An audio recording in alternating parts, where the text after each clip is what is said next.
বাংলাদেশে এক নতুন ধরনের সামাজিক অস্থিরতা গভীর উদ্বেগ সৃষ্টি করেছে, যেখানে উগ্র হিন্দুত্ববাদী চক্রের বিরুদ্ধে মুসলিম মেয়েদের টার্গেট করে প্রেম, প্রতারণা, ধর্ষণ এবং জবরদস্তিমূলক ধর্মান্তরের অভিযোগ উঠেছে। এই ঘটনাগুলিকে তারা লাভ কুরুক্ষেত্র নামক এক সুদূর প্রসারী পরিকল্পনার অংশ বলে দাবি করা হচ্ছে। সম্প্রতি গাজীপুর ও বুয়েটে ধর্ষণ, চুয়েটে সমর্থন, টঙ্গীর খতিবকে লাগাতার হুমকির পর ভারতে নেবার চেষ্টা। এর আগে টাঙ্গাইল, মানিকগঞ্জ, বগুড়ায় ঘটে যাওয়া কয়েকটি ঘটনা এই উদ্বেগকে আরও জোরালো করেছে। এই ভিডিওটিতে ইসকনের নানান কুকীর্তি ও তাদের দীর্ঘ পরিকল্পনা নিয়ে বিস্তারিত আলোচনা করব। মুসলিম বোনদের ইজ্জত বাঁচাতে চ্যানেলটি সাবস্ক্রাইব করে ভিডিওটি পুরোটা দেখুন। সম্প্রতি গাজীপুরের কালিয়াকৈরে ১৩ বছর বয়সী এক মাদ্রাসার ছাত্রীকে হিন্দু যুবক কর্তৃক ধর্ষণের ঘটনা ঘটে। এই নিয়ে একটি পোস্ট করেছে বাংলাদেশ পুলিশ। পুলিশ তাদের পোস্টে দাবি করেছে যে মেয়েটি জয় কুমার দাস নামের এক যুবকের সাথে প্রেমের সম্পর্কে জড়িয়েছিল এবং এর আগে দুবার পালিয়ে গিয়ে স্বেচ্ছায় ফিরে এসেছিল। গত ১৫ অক্টোবর মেয়েটির মা ৩ জনকে আসামি করে একটি মামলা দায়ের করেন এবং পুলিশ জয়কুমার দাস ও তার অপর সহযোগী লোকনাথ চন্দ্র দাসকে গ্রেফতার করে। তবে অনেকেই পুলিশের এই পোস্টটিকে প্রশ্নবিদ্ধ করেছেন। সোশ্যাল মিডিয়ায় তারা উল্লেখ করেছেন যে ১৩ বছর বয়সী একটি মেয়ের ক্ষেত্রে প্রেমের সম্পর্ক বলাটা বুদ্ধিহীন মন্তব্য এবং মেয়েটির বুক ফাটা কান্না তার প্রেমের সম্পর্ককে সমর্থন করে না। নেটিজেনরা অভিযোগ করেন যে পুলিশ ঘটনাটিকে সাম্প্রদায়িক দিক থেকে ঘুরিয়ে প্রেমের সম্পর্ক দেখানোর চেষ্টা করছে, সম্ভবত হিন্দুদের উপর অভিযোগের তীর না যাওয়ার জন্য। আরও দাবি করা হচ্ছে যে মেয়েটির বাবাকে পুলিশের স্ক্রিপ্ট দেওয়া বক্তব্য দিতে বাধ্য করা হয়েছিল এবং এর প্রমাণ আছে। তিনি ইঙ্গিত দিয়েছেন যে বাংলাদেশের পুলিশ ভারতের দ্বারা প্রভাবিত হয়ে এমন পোস্ট করেছে। আসল ঘটনা হচ্ছে মুসলমানদের দুর্বল করতে হলে তাদের মেয়েদেরকে প্রথমে টার্গেট করছে।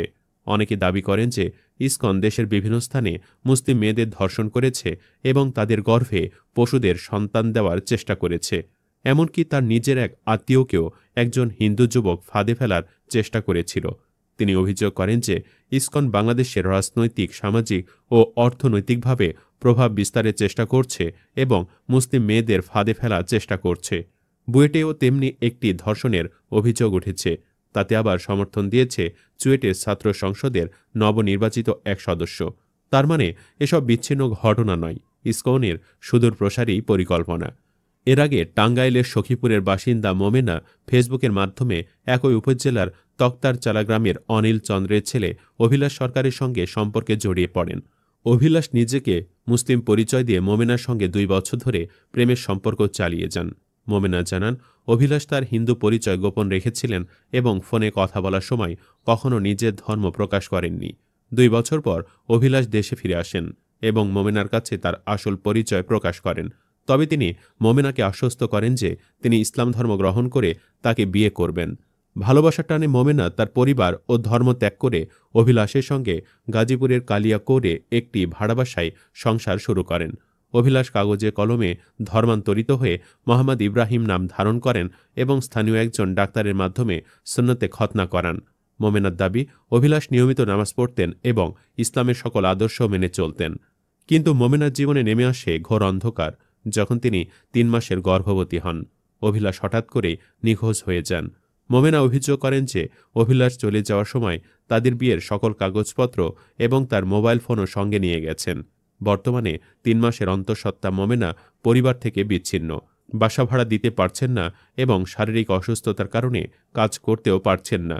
নিরুপায় মোমেনা এখন বিচারের আশায় দাঁড়ে দাঁড়ে ঘুরছেন। তিনি প্রশ্ন তোলেন, আমি প্রেগনেন্ট, ওটা বুঝতে পারি না। ও বাচ্চা নেওয়ার জন্য অনেক করছে, তো আমি প্রেগনেন্ট হয়ে ২ মাস চাকরি করি, আমাকে ডিউটিতে পাঠিয়ে দেয়। এপ্রিল মাসের ৯ তারিখে এখান থেকে চলে যায়। আমি ৩ মাসের অন্তঃসত্ত্বা, আমি যাব কই? অনুসন্ধানী প্রতিবেদন অনুযায়ী অভিলাষ সরকার একা নন। বাংলাদেশে উগ্র হিন্দুত্ববাদী সংগঠন ইসকনের একটি সুসংগঠিত চক্র এই লাভ কুরুক্ষেত্র পরিকল্পনা বাস্তবায়ন করছে বলে অভিযোগ। এই পরিকল্পনার কয়েকটি ধাপ রয়েছে। ১. চক্রের সদস্যরা নিজেদের ধর্মীয় পরিচয় গোপন রেখে মুসলিম মেয়েদের সঙ্গে প্রেমের সম্পর্ক গড়ে তোলে। ২. বিয়ের প্রলোভন দেখিয়ে অন্তরঙ্গ মুহূর্তের ছবি ও ভিডিও ধারণ করা হয়। ৩. এক পর্যায়ে হিন্দু পরিচয় প্রকাশ করে মুসলিম মেয়েদের ধর্মান্তরিত হতে বাধ্য করা হয়। রাজি না হলে ধারণকৃত অন্তরঙ্গ ছবি ও ভিডিও সামাজিক যোগাযোগ মাধ্যমে ছড়ে দেওয়ার হুমকি দেওয়া হয়। 4. মেয়েদের গর্ভে সন্তান আসার পর তাদের রেখে নিরুদ্দেশ হয়ে যাওয়া এই চক্রের অন্যতম লক্ষ্য বলে অভিযোগ। তেমনই একটি ঘটনা ঘটে মানিকগঞ্জে। সেখানকার বাসিন্দা রোজার সঙ্গেও একই ধরনের ঘটনা ঘটিয়েছে গাজীপুরের ঋত্বিক সাহা। রোজাকে জোর করে শাখা সিঁদুর পরানো এবং হিন্দু ধর্মীয় রীতিনীতি মানতে বাধ্য করা হয়েছিল। রোজা জানান, ঋত্বিক প্রথমে মুসলিম হওয়ার প্রতিশ্রুতি দিয়েছিলেন, কিন্তু পরে তিনি জোরপূর্বক তাকে হিন্দু ধর্মীয় প্রথা পালনে বাধ্য করেন। স্থানীয়দের তৎপরতায় বিষয়টি জানাজানি হলে পুলিশ ঋত্বিকের বাসা থেকে রোজাকে শাখা সিঁদুর পরা অবস্থায় উদ্ধার করে।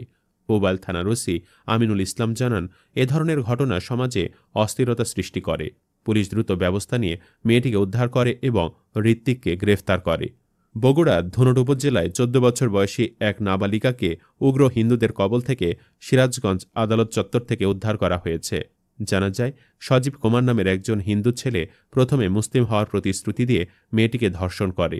ধর্ষণের সময় ভিডিও ধারণ করে সেই ভিডিও দেখিয়ে মেয়েটিকে ব্ল্যাকমেইল করে ধর্মান্তরিত করতে চাপ দেওয়া হয়। এই ঘটনার মূল হোতা ইসকনের সদস্য নয়ন কুমার ভুয়া জন্ম নিবন্ধন তৈরি করে মেয়েটির মুসলিম পরিচয় মুছে ফেলেন। তিনি মেয়েটির নাম রাখেন চন্দ্রনা রানী এবং তার বাবা মায়ের নাম দেন বিপ্লব কুমার ও চন্দ্রানা রানী, যাতে কেউ তাদের মুসলিম পরিচয় শনাক্ত করতে না পারে। পরবর্তীতে ভুয়া পরিচয়ে কোর্ট ম্যারেজের মাধ্যমে মেয়েটিকে ধর্মান্তরিত করার চেষ্টা করা হয়, কিন্তু সেভ আওয়ার সিস্টার সংগঠনের সদস্যরা এবং স্থানীয়দের তৎপরতায় মেয়েটিকে উদ্ধার করা হয়। নয়ন কুমারের মোবাইল ফোন থেকে একাধিক মুসলিম মেয়ের সঙ্গে প্রেমের সম্পর্কের ছবি ও ভিডিও উদ্ধার করা হয়েছে, যা এই চক্রের বৃহত্তর নেটওয়ার্কের ইঙ্গিত দেয়। এই ঘটনা প্রমাণ করে যে এই চক্র শুধু এক বা দুটি নয়, বহু মুসলিম মেয়ের জীবন নষ্ট করার পায়তারা করছে। সব মিলে ইসকন নানা বিতর্কের সম্মুখীন হয়েছে। এর বিরুদ্ধে আর্থিক অপব্যবহার, ভক্তদের অনুদানের অপব্যবহার, মাদক ব্যবহার এবং যুক্তরাষ্ট্র ও ইউরোপে কিছু সদস্যদের বিরুদ্ধে যৌন নির্যাতনের অভিযোগ রয়েছে। তবে সাম্প্রতিক প্রতিবেদনে ইসকনের বিরুদ্ধে সবচেয়ে গুরুতর অভিযোগটি হল হিন্দু ধর্মীয় শিক্ষার আড়ালে বিশ্বব্যাপী হিন্দুত্ববাদী আদর্শ প্রচারে এর জড়িত থাকা। হিন্দু ধর্ম একটি প্রাচীন ধর্মীয় ও আধ্যাত্মিক জীবন দর্শন, যা হাজার বছরের পুরনো ঐতিহ্যের ওপর প্রতিষ্ঠিত। এটি অসাম্প্রদায়িক এবং বহু মতের প্রতি উদার মনোভাব পোষণ করে। অন্যদিকে হিন্দুত্ববাদ মূলত একটি রাজনৈতিক মতাদর্শ, যা প্রায় 1 শতাব্দী আগে উদ্ভব হয়েছে এবং প্রায়শই অহিন্দু, বিশেষত মুসলমানদের শত্রু হিসেবে বিবেচনা করে। প্রতিবেদনে দাবি করা হয়েছে যে ইসকন তার প্রতিষ্ঠাতার মূল উদ্দেশ্য, অর্থাৎ পশ্চিমা বিশ্বে কৃষ্ণ ভক্তি প্রচারের লক্ষ্য থেকে বিচ্যুত হয়ে এখন এই আগ্রাসী জাতীয়তাবাদী হিন্দুত্ববাদী এজেন্ডার বাহক হিসেবে কাজ করছে, বিশেষ করে ভারতের উত্তরপ্রদেশে, যা হিন্দু চরমপন্থীদের একটি কেন্দ্র। বাংলাদেশে ইসকনের কার্যক্রম ক্রমশ হিন্দুত্ববাদী এজেন্ডার সাথে যুক্ত হচ্ছে, যা দেশের সামাজিক বুনন এবং এখানকার ঐতিহ্যবাহী হিন্দু সম্প্রদায়ের জন্য গুরুতর হুমকি সৃষ্টি করছে। যদিও ইসকন 1972 সাল থেকে বাংলাদেশে একটি আন্তর্জাতিক এনজিও হিসেবে আনুষ্ঠানিকভাবে নিবন্ধিত, সমালোচকদের মতে এটি বিদেশি সংস্থাগুলির ধর্মপ্রচারে আরোপিত আইনি বিধিনিষেধ লঙ্ঘন করছে। বন্ধুরা, হিন্দুদের এসব চক্রান্তের বিপরীতে বাংলাদেশ সরকার তেমন কোনো পদক্ষেপ নিচ্ছে না। এমনকি কোনো অভিযোগ নিয়ে থানায় গেলেও পুলিশ ইসকনের নাম দিতে চায় না। হাসিনা পালানোর পরও হিন্দুদের গোলামি কি মানা যায় বলুন? কমেন্টে জানাতে পারেন যার যার মতামত। ধন্যবাদ।